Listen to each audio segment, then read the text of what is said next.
Shalom Ouvracha, la ségoula de Shavuot la plus connue et répandue est celle des 104 pièces de monnaie. Elle est rapportée par le Rav Haïm Falaji, né en 1788 et décédé en 1868, dans ses œuvres kabbalistiques Mo'ez Lechol Hay et Ma'aseh HaSedaqa. Elle a été conçue pour être réalisée la veille de Shavuot, et je veux vous la décrire en détail, étape par étape. Premièrement, rassemblez les pièces. Vous pouvez utiliser des pièces de n'importe quelle valeur. Par exemple, 104 pièces de centimes d'euros, 104 pièces de centimes de dollars, 104 pièces de centimes d'ariar, etc., etc. La kawana et le nombre total de pièces sont ceux qui comptent le plus.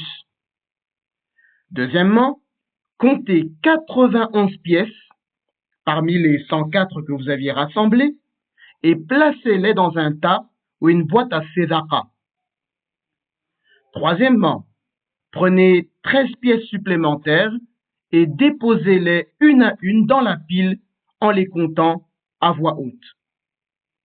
Là, je vais m'interrompre un peu pour vous expliquer la mathématique kabbalistique qui se cache derrière cette ségoula. Dans la Kabbalah, les nombres ne sont pas arbitraires.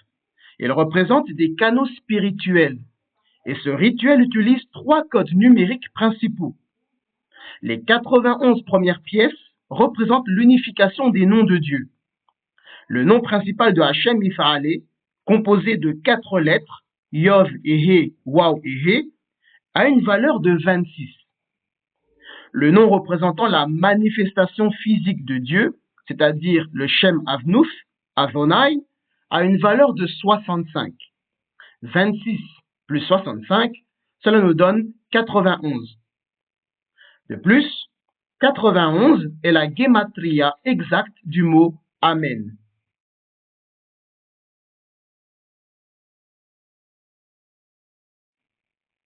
Les 13 dernières pièces représentent le mot Ehad, qui signifie un ou unité.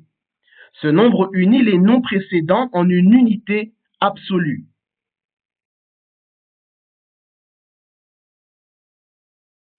Le total de 104 est exactement le double de la gematria du mot hébreu ben, qui signifie fils ou enfant.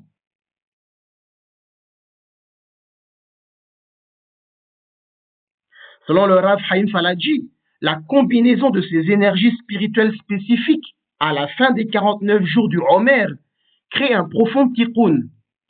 Il écrit que ceux qui accomplissent cette ségoula se voient promettre des nissim, des berachot et des interventions spirituelles particulières.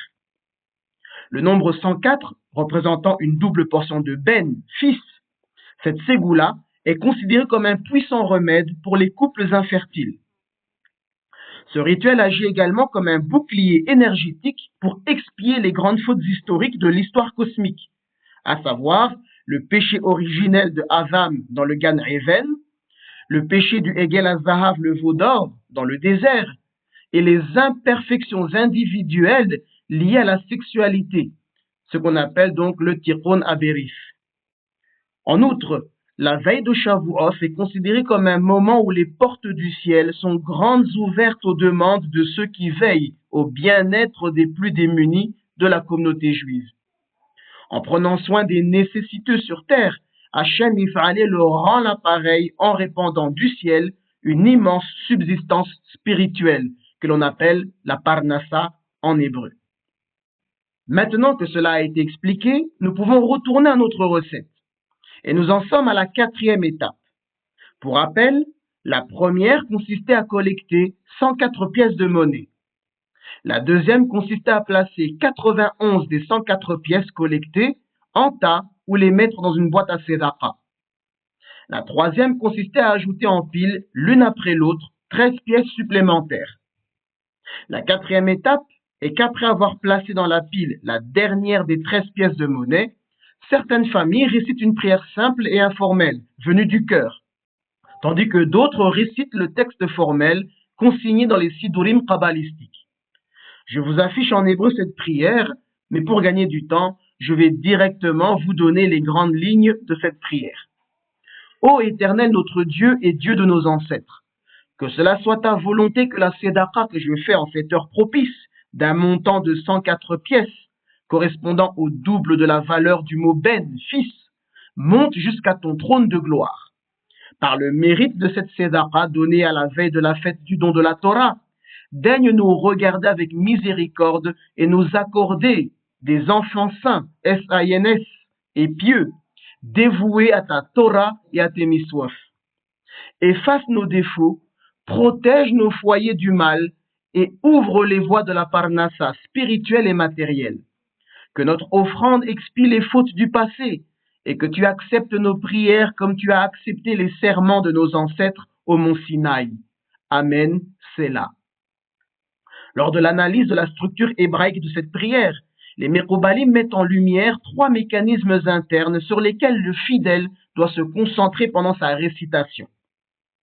Au moment où les derniers mots sont prononcés, le fidèle est invité à visualiser mentalement le mot hébreu Amen.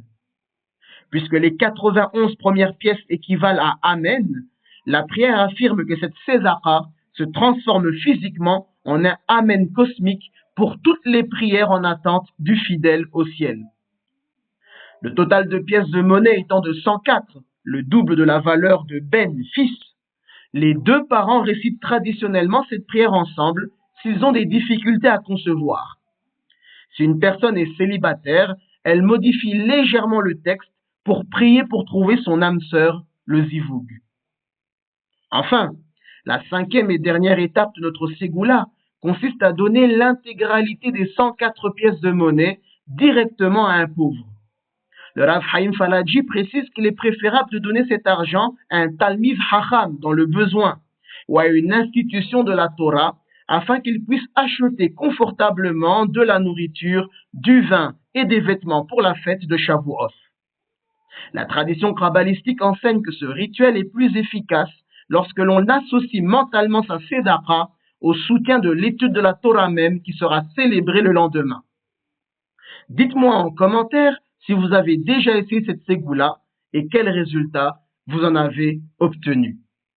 Kol Tov, Hazak, Uvaruch, et je vous souhaite à tous et à toutes de passer de très bonnes fêtes de Shavuot.